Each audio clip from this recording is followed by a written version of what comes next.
I don't know if you saw that, but there were like 10 police cars at the Sherwin-Williams paint store. Something going down tonight.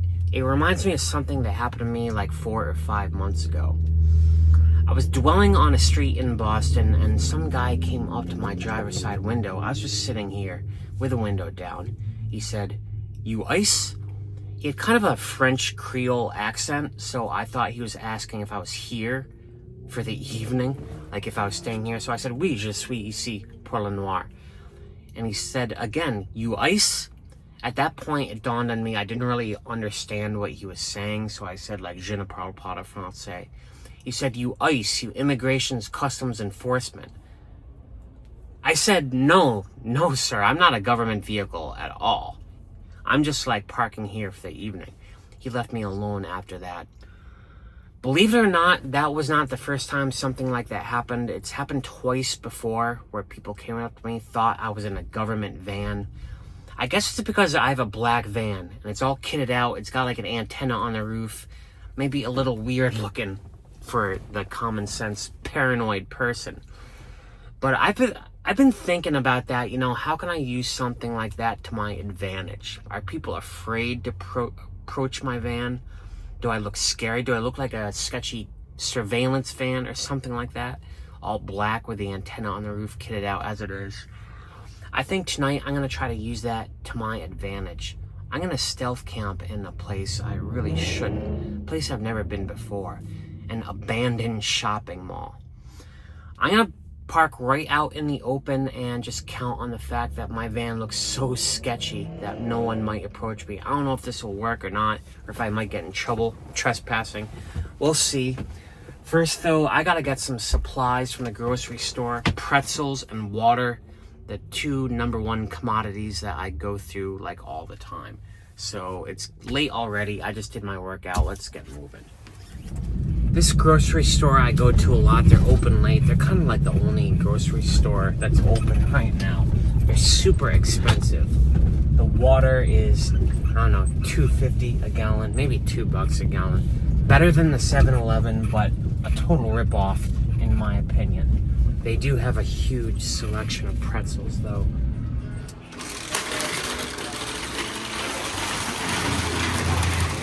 First buy of the evening, this minced garlic stuff. I eat this stuff like toothpaste, straight out of the tube. It's so good. Second buy, a nice ripe grapefruit. I love these things. I eat a bag of pretzels a day. Probably because I drink a gallon of water a day. I normally like the dark stuff, but I'll eat any type of pretzel. Main thing I came here for though is of course water. Water is $2 a gallon. That's not terrible, not great. Nothing beats 89 cents at Market Basket though. I'm not driving hours just to get water. This is pretty much everything I need for the evening. Hits the spot. I've been eating a lot of bananas lately, but I'm trying to switch back to grapefruit. Want the citrus zest, you know what I mean? I did a bunch of cooking at a campground a few days ago. I'm all set for like real food. I won't just be eating the pretzels tonight. Don't worry about me. But before I get to that mall, I'll tell you more about this place in a minute. I want to do all my blackout routine here at the grocery store parking lot where it's still safe. It's important to not let any light out your windows when you're sleeping in a place where you probably shouldn't be, you know what I mean? I made these. It's just a foldable 1/4-inch green guard that I covered in black Gorilla Tape on one side. Put it up against my window here, and that completely blacks out the light. This is perhaps even more important. The blind that separates my cockpit from the living space. This is just a blackout blind. You can get them at Target, Walmart. I think I got this at Target. And you just really want to go around the seams and make sure that no light is creeping around all the corners. It took me a while to work all of that out. I'll show you what I did over here. I actually have a bolt in the factory hole in the Ford Transit there, just so I can cover up this extra weird shape of the Ford Transit, cockpit area.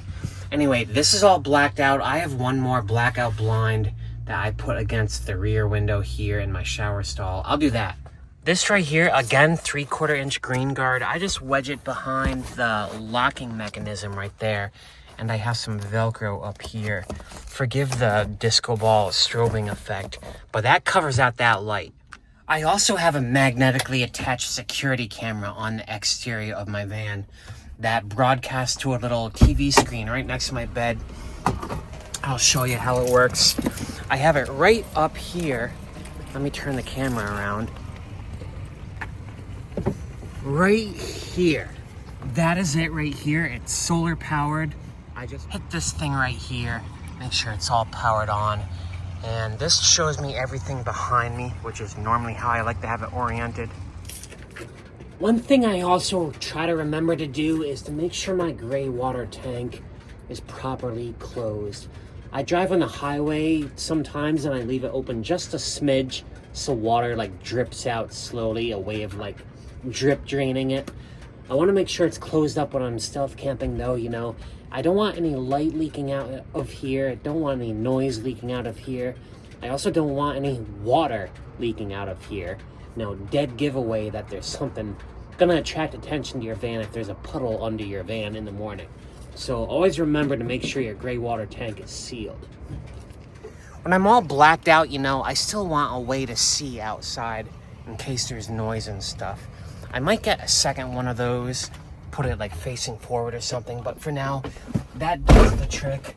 I am fully blacked out, ready to go. Time to move over to this mall.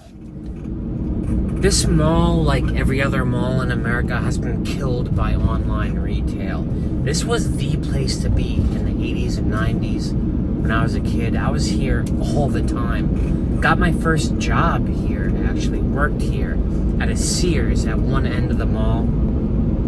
I remember in 1996 telling my boss, who must have been like 70 years old, that they need to go online and like set up an online superstore.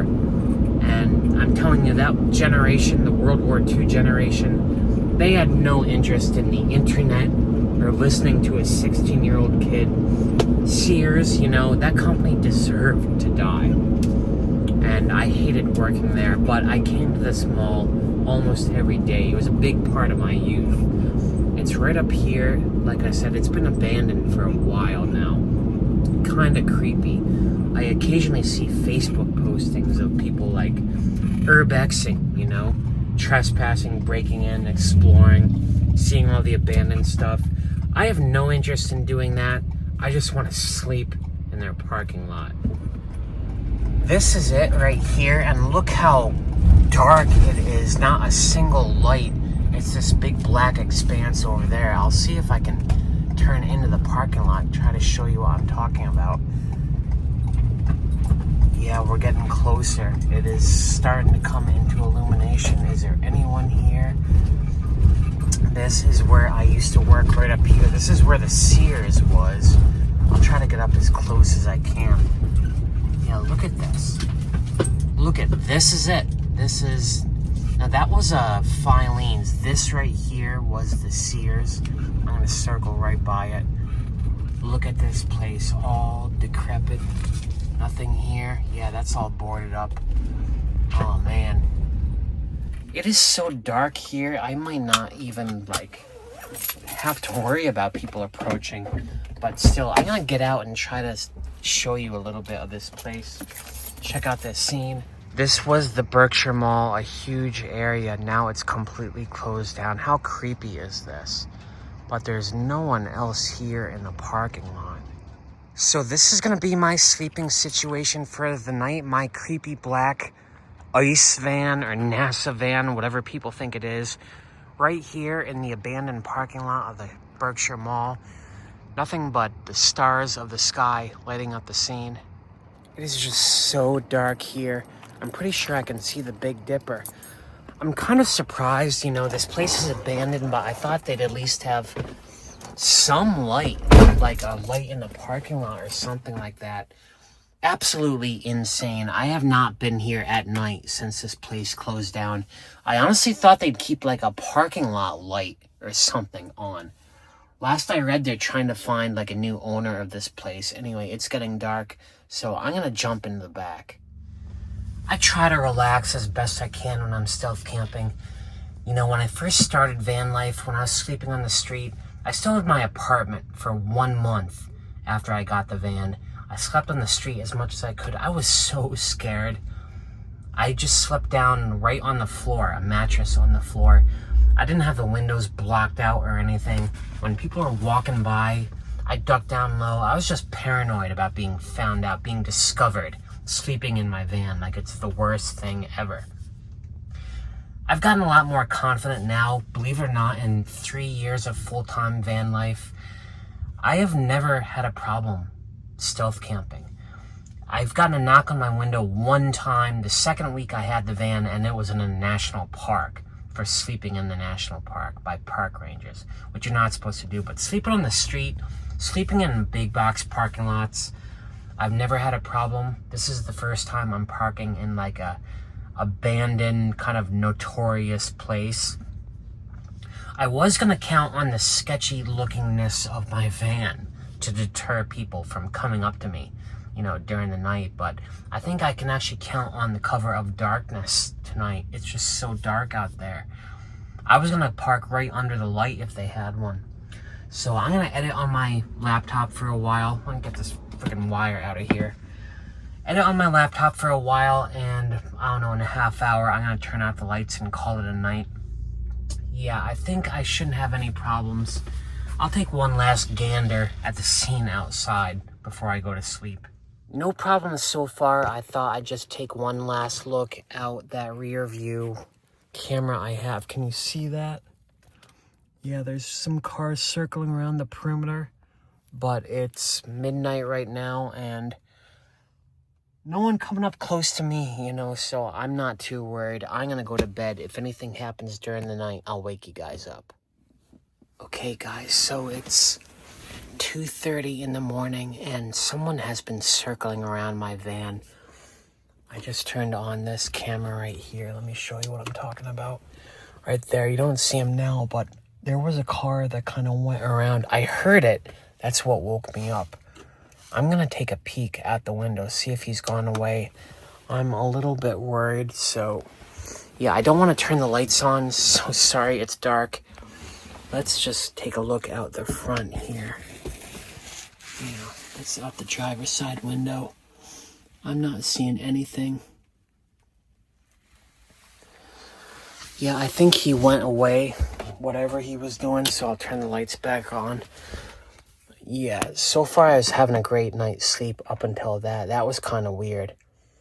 Yeah, I definitely heard it like circling around, and I heard a human voice, but I don't know, should I move?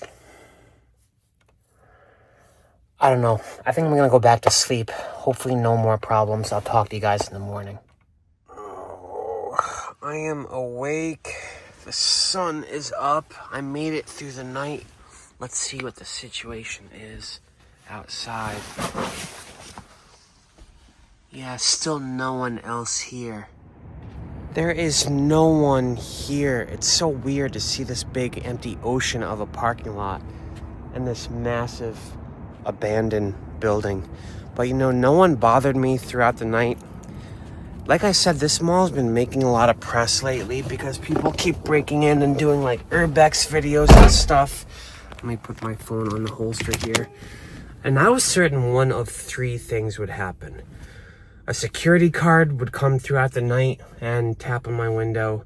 A cop would come throughout the night, tap on my window, possibly give me a hard time. Or three, some weird meth tweaker weirdo type would come and give me a hard time. Someone trying to live in there. I'm sure stuff like that happens. But none of that happened. I was just covered in darkness, and that's all I needed. I also have a black van, which definitely gets less visible in the night, you know, in your peripheral vision. And it looks like an ice van, apparently, and scares some people away. Didn't have to rely on that after all. Yeah, I live in my van, so if you're new to my channel, I have to like expand my portfolio of sleeping spaces all the time. Sometimes you gotta experiment, take a little risks. Take a little risk. Man, this sun is absolutely killing me. So I'm gonna say goodbye. Thanks for watching this. I think next adventure, I'm gonna be doing something in the woods, not a stealth camping thing. I don't know. We'll see. Until then, peace out.